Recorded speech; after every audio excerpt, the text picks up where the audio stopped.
Hey guys, what's up? It's Jake. I know I haven't posted a video in a few weeks, but this time it's worth it because I have seen 2 movies since we last met, and here we go.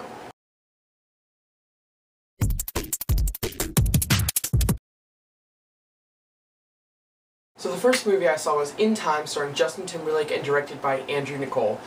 And it was pretty good. I really enjoyed In Time. I thought it had a really great plot and premise, a pretty solid script, and that the actors did an above-average job. To get started, the plot of In Time is one of my favorites that I've seen in a while for a movie. It's basically, time has become the currency, and after you age 25, you get a year of time, and then you have to start buying and selling time in order to live.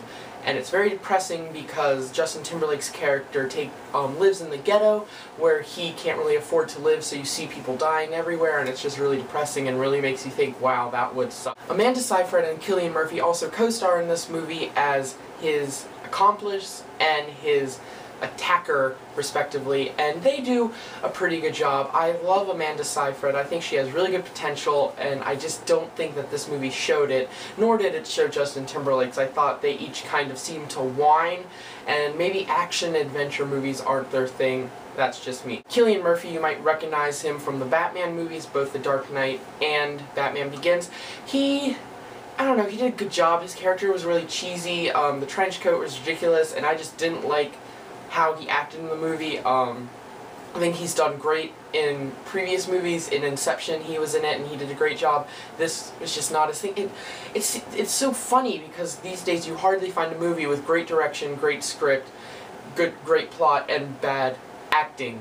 And I hate to characterize this movie as that, but when it comes down to it, the reason that I give it the score I give it is because of the acting.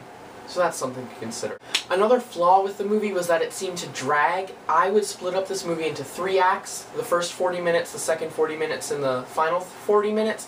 The first 40 minutes was amazing. You were intrigued. You wanted to know what was happening. It was just so new and so cool that you could not wait for more. But then once Justin Timberlake gets a hold of Amanda Seyfried's character, everything kind of stops and just goes flat for 40 minutes while they try and plan and not execute, but just learn about each other, and it's just not interesting, and it's not very exciting, and so it kind of goes up and then comes down, and then you keep on waiting for it to go back up, which it eventually does in the 3rd act.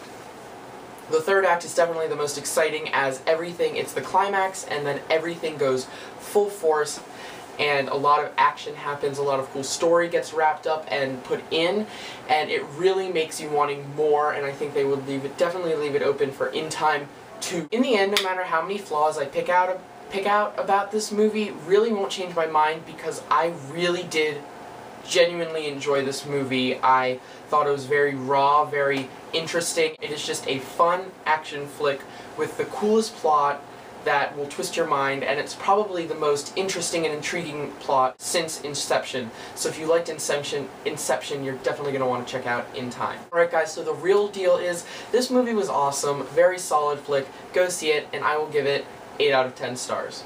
If you enjoyed this review, go on to jakesrealdeal.com to read the full review, follow me on Twitter at JakeXJake, and subscribe up above to my channel to be notified of every time a new review comes out. See you guys later.